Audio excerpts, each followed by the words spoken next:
Egypt is not a single state on a map. It is an archipelago of islands, between which flows a river of cultural codes. On one side, Cairo, which never sleeps, the noise of car horns, the lights of shopping malls, new housing estates rising like glass out of sand. On the other, Alexandria, which speaks in a whisper, remembers old cafes, and recalls the times when the city's shop signs had Greek surnames on them. The Delta, where tea cools slowly and decisions are made at the kitchen table, not in a PowerPoint presentation. Upper Egypt, where words weigh as much as steel and honor means more than any piece of marketing jargon. Sinai and the Libyan borderlands, where advertising is not on television, but on driver's radio, and in the story that a salesman repeats like a prayer between the third and fourth coffee. In a country like this, advertising cannot be one. It has to have dialects, just like Egyptian Arabic has dialects. It has to sound different for New Cairo and different for Asyut. In one place, it sells aspiration and chrome, in another, trust and the family table. The same product, two truths. In Heliopolis, toothpaste shines like marble and speaks English. In Shubra, a child is crying, and a grandmother reminds everyone that this is our brand, not a fake. In Alexandria, a coffee ad looks out at the sea and talks about memory. In the Delta, cooking oil has no premium function, only the promise that it won't betray the taste of home. In Said, knives don't cut like butter, they serve the dignity of work. And in the South and on the desert borders, no drones, no billboards, one WhatsApp number, one reputation, one person who vouches with their face. Their campaign means who will stand surety for you. This mental map is merciless to brands with nationwide ambitions. In Egypt, nationwide often means bland or, worse, offensive. In one shot, you show a mini skirt and a trendy boutique. In the next, you get a boycott in Asyut and an apology the following day. You run to neutrality. You drown in the noise of Cairo. You try to shout. Alexandria looks away. Hence lesson number 1. Here the winner is not the loudest. The winner is the one who speaks in your code, in your rhythm, in your story. But Egypt does not live on tradition alone. This country has jumped stages, from paper leaflet to phone in the pocket, from bazaar to live commerce, from fairground to TikTok. There was no era of folders on PCs and discussion forums. There is immediately the era of algorithms that know when you finish prayer, when you ride the bus, when you eat iftar, when you check the price of sugar. Advertising begins to predict instead of asking. It speaks your dialect. Cairene, Alexandrian, Saidi. It puts in the mouth of AI the voice of Kulthum and the memory of Omar Sharif. It personalizes the image not by age, gender, but by life script. Whether you come back from work after 10 p.m., whether you message your cousin about a loan, whether you watch how-to videos from the Delta. In this future, which is already happening, the banner does not show itself to everyone. The banner listens, and then tells you your own dream in exactly the way you like to hear it. There is also a third dimension that marketers are afraid to name: collective psychotherapy. When the state does not provide certainty, when inflation eats shopping lists, when school and hospital fail, advertising takes on the role of comforter.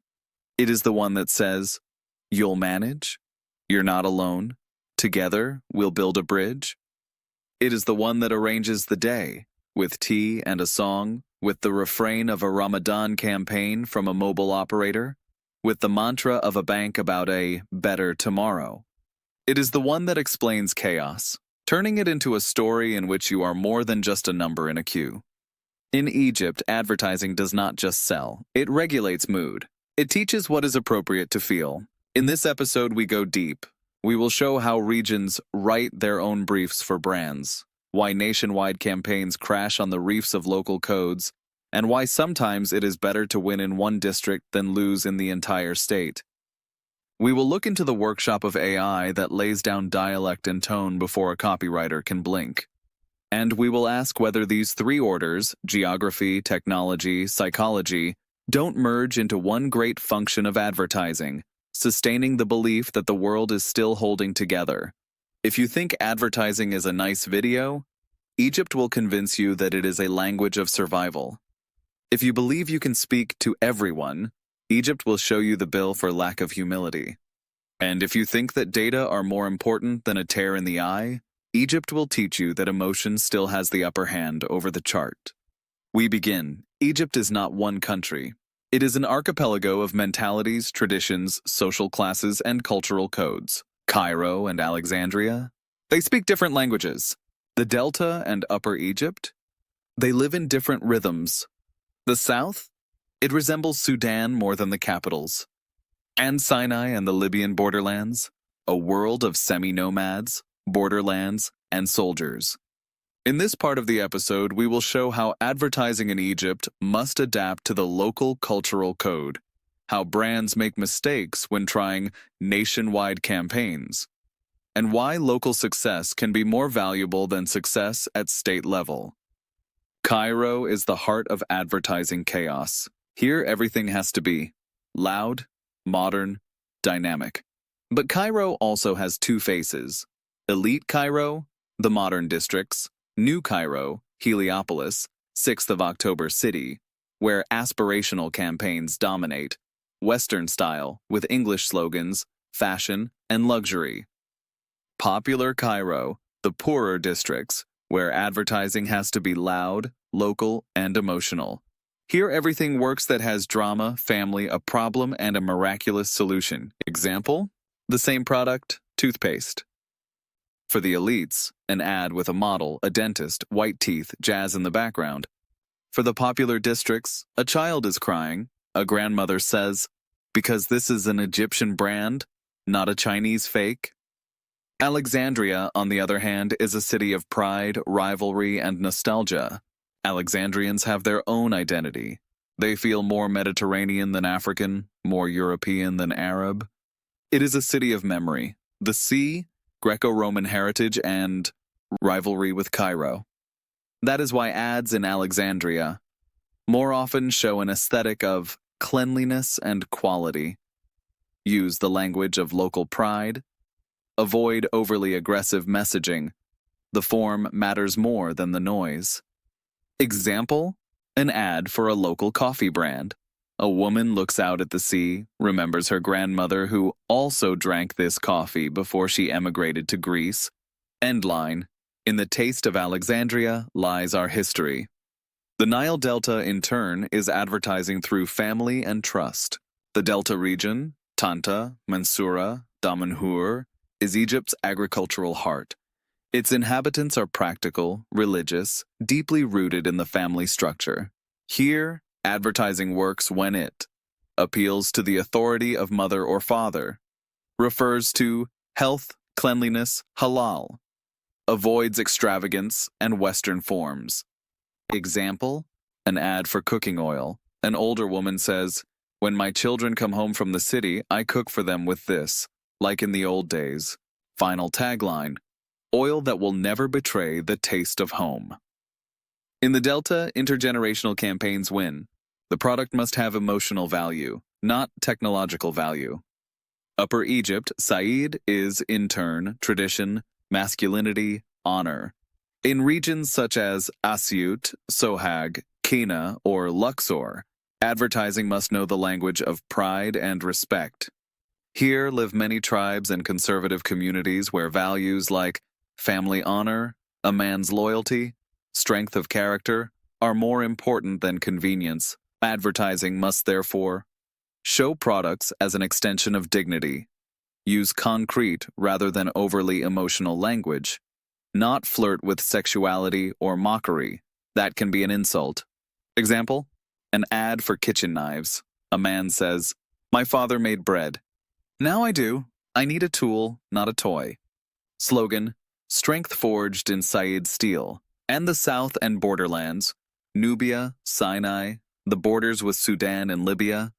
Here, Egypt meets other worlds: African, Bedouin, frontier. Here, advertising does not land via television, but via local radio stations, traveling salesmen, WhatsApp, and the bazaar. What matters is practicality, local language, Nubian, Bedouin dialects, The recommendation of a person, not a brand. Example, an ad on the radio for a car stereo. The voice says, "Proven on the road from Al Arish to Metru. It won't fail you in the desert." Sounds clear, like your word. This is oral, not visual marketing. Reputation matters, not the campaign. It happens that a brand creates one campaign and becomes hated in half the country. Example, a bank spot showing a woman in a mini-skirt shopping. In New Cairo, it is considered trendy. In Asyut, considered an insult to religion and to women. Result, the ad is pulled, the brand apologizes, local boycott. That is why major brands are increasingly creating regional versions of their ads, with different voiceovers, scripts, costumes, and narratives. To sum up, Egypt is many markets in one. Each region has its own cultural and advertising codes. The success of a nationwide campaign requires local adaptation, not copy-paste from Cairo. Rhythm, form, color, even accent, all matter enormously. Advertising that does not respect the local code becomes an enemy. Advertising that understands local honor and lifestyle becomes family. Some think Egypt is a country that will be left behind, that chaos, poverty, illiteracy, and old structures will block digital transformation. But that is an illusion. The truth is different. Egypt has skipped a few stages and jumped straight into the future. There was no long history of personal computers here. There was no culture of email and forums. But today, Egyptians have smartphones, algorithms, TikTok, artificial intelligence in their pockets, and advertising that knows what they want before they say it. This part of the episode is a look at Egypt in 2030, which begins today, where advertising is no longer created by people, but by systems that anticipate emotions, crises, time of day, and the rhythm of prayers. In Egypt, digital agencies are already using AI to generate slogans in local dialects, personalize ads for a specific Facebook user, predict customer behavior during Ramadan, analyze facial expressions in TikTok videos to assess whether the ad worked. Example, a startup from Alexandria created an algorithm that analyzes time of day, weather data, social mood from Twitter, and political mood from memes, and then selects the right ad format in real time. That is no joke. It is an algorithm of social loyalty. It is worth noting that in a country where many people do not read or don't want to read, audio advertising is gold. Companies are already testing systems that trigger when you enter a bus, are played through speakers at grocery shops, are personalized to the tone of the customer's voice, for example through AI analyzing the conversation with the cashier. There are also plans for invisible advertising systems, sending slogans to Bluetooth headphones within a 30-meter radius, reacting to phrases spoken under the breath near a smartphone, for example, "I'm hungry, my head hurts." Sounds like science fiction? In Dubai, it is already working. In Egypt, tests are underway. Advertising in the metaverse and live e-commerce, Egyptian brands are beginning to enter. VR, especially in education and real estate. Live commerce, sales streams with a buy now button, and a metaverse of local style, a 3D version of the bazaar or street with added promotions and games. Example, a campaign for a shoe brand. The user enters a digital souk, talks to an AI seller in a Delta dialect, and gets a personalized offer based on location and bank account data. This is not just advertising, it is interactive theater of consumption. Egypt is increasingly reaching for voice cloning, for example Kulthum speaking in a wrinkle cream ad, digital reconstructions of actors, for example Omar Sharif in a bank ad, deepfake influencers who speak 3 dialects at once, Cairo, Delta, Upper Egypt. It is a game on nostalgia, emotion, and the erosion of trust in reality. But people do not care, because what matters is not, is it real? What matters is, did it move me? Trust as a product is the new front of advertising. In digital Egypt, having a good product is not enough. You need authority, online reputation, social backup, a loyalty algorithm. That is why advertising begins to work not through messaging, but through AI recommendation, trust points in marketplaces, linkage to a bank account, and analysis of financial capacity, in order to adjust advertising to the customer's level. Example, the same mortgage spot shows a luxury apartment to a young person from New Cairo, a cheap plot of land to a farmer from Fayoum. The same bank, the same ad, but a different world, a different life. Egypt is a laboratory of chaos and modernity. Although Egypt is testing the metaverse and voice AI, 30% of advertising still works as printed leaflets. 40% of sellers still trust WhatsApp and neighbor recommendations. And 100% of digital campaigns must be adapted to religion, Ramadan, social structure, and morality. That is why Egypt is a unique laboratory. The old world meets the new. An AI that understands memes sits next to a grandfather with a piece of paper saying, "I buy gold." And in between them, a marketer who has to handle everything at once. To sum up, AI is already creating advertising in Egypt today, locally, emotionally, predictively. Advertising is ceasing to be something you see. It is becoming something that happens in your head. Egypt is skipping technological stages, creating its own version of modernity, more chaotic, but also more emotional. Trust, personalization, and culture. These are the three pillars of advertising's future. What if advertising in Egypt is not just a way to sell? What if it is the last available form of collective psychotherapy in a country where inflation destroys dreams, politics tightens the throat, religion divides, and the future is a fog? Advertising gives structure, narrative, ritual, the illusion of meaning. In this part of the episode, we will not focus on the product, the slogan, or the agency. We will focus on what advertising does to people and what people do to advertising. Because in Egypt, it is not the market that shapes advertising. It is advertising that shapes the emotional reality of the nation.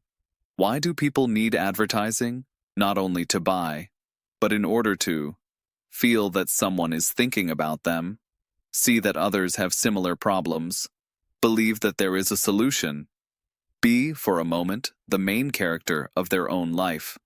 Advertising in Egypt is an empathic spectacle, with actors of everyday life, with emotions that everyone has known since childhood, with the promise that even if your life is falling apart, this brand understands you.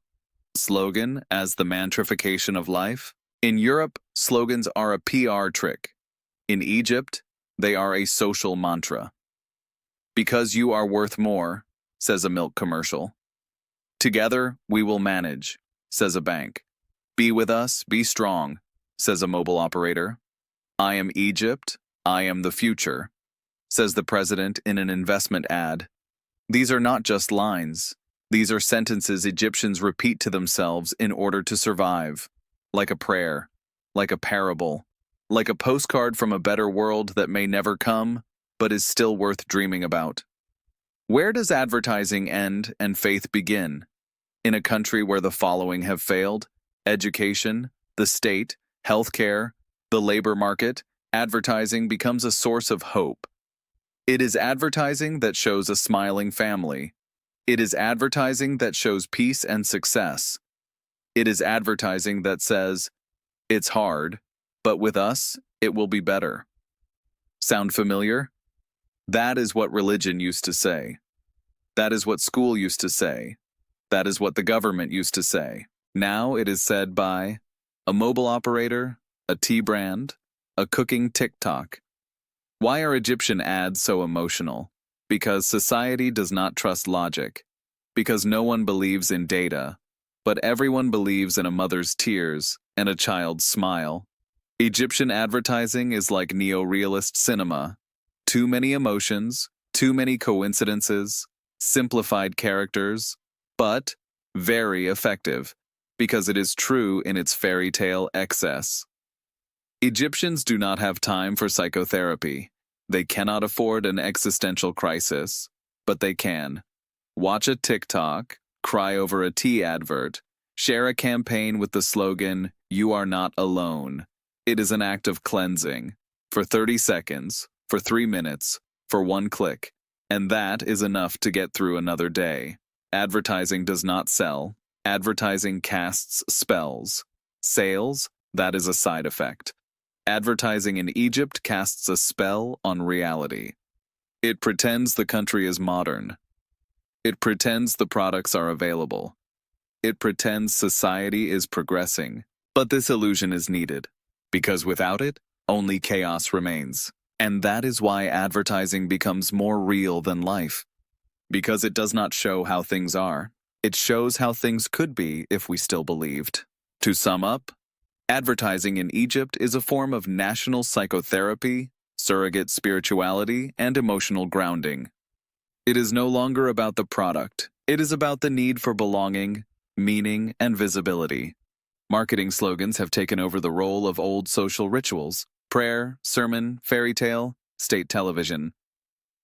In a country of tension, poverty, and uncertainty, advertising is the last thing that says, "You are not alone."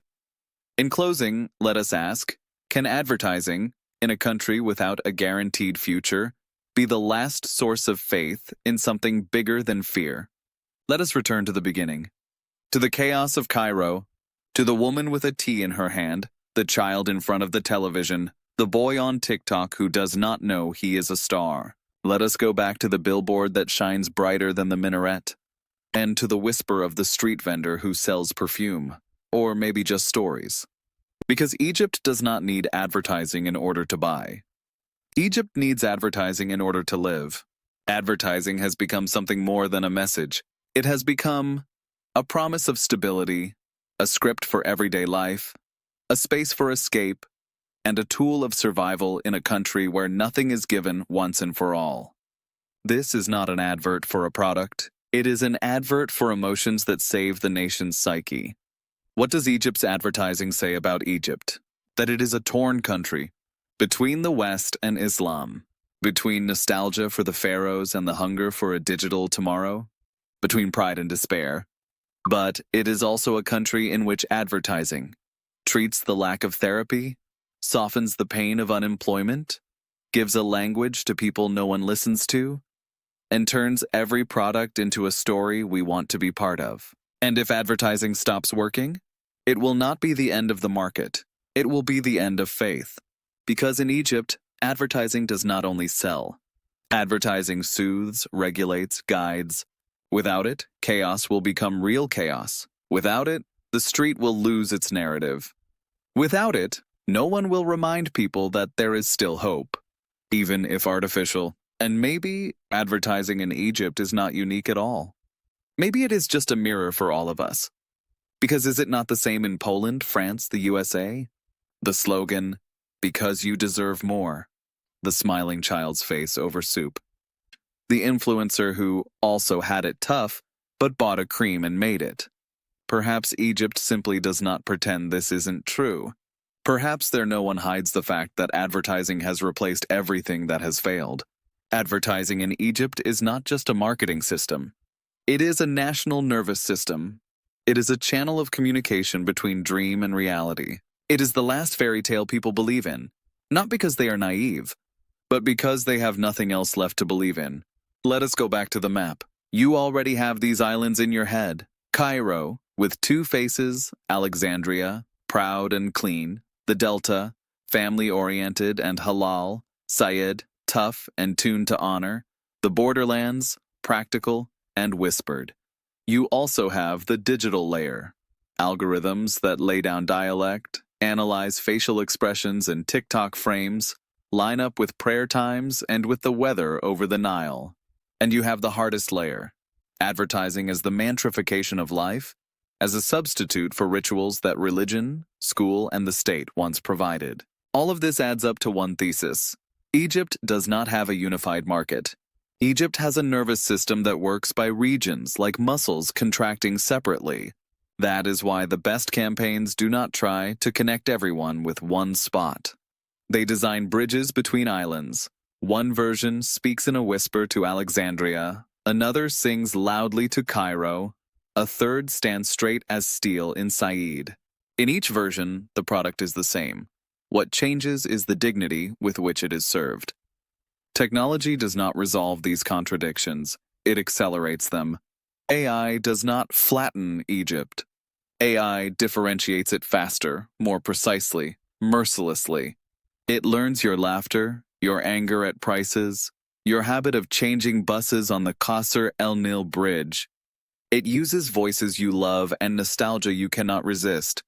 It makes advertising cease to be on the screen and start to be in you, like a refrain you hum before you even hear it. And psychology? Here comes the most important question. In a country where the future is a fog, does advertising become the last universally accessible tool of hope? If so, let us not judge it only by sales figures. Let us judge it by whether it gives people a language, whether it allows them to say, "I am not alone," whether, for 30 seconds, it restores a sense of control. This is not romanticizing marketing. It is a sober diagnosis of a mechanism that is already at work. Better to understand it than pretend it does not exist. Finally, 3 simple rules we take from this journey and lay on the table like 3 landmarks. Locality over loudness. I would rather win one district with an honest code than cover the country and wake up to a boycott on half the map. Personalization without contempt. AI can speak in my dialect, but if it speaks from above, the internet will clap back in a second. In Egypt, arrogance burns faster than paper. Emotion that does not lie. Advertising can cast a spell on reality, but it cannot insult it. If you say, "We are together while prices are rising," show hands, not just slogans. Emotional truth is the only currency that does not lose value in inflation. And one more thing, the hardest. What will happen if advertising stops working as a mood regulator? If people stop singing its refrains and start calculating bills without a mantra in the background? Then not only the effectiveness of campaigns will end, the glue that has for years stitched everyday life into a bearable story will end. In Egypt, advertising is sometimes the last light in the corridor, sometimes artificial, sometimes flickering, but for many, the only one. And maybe this is not Egyptian exceptionalism at all. Maybe, looking at Egypt, we see the mirror image of our own streets.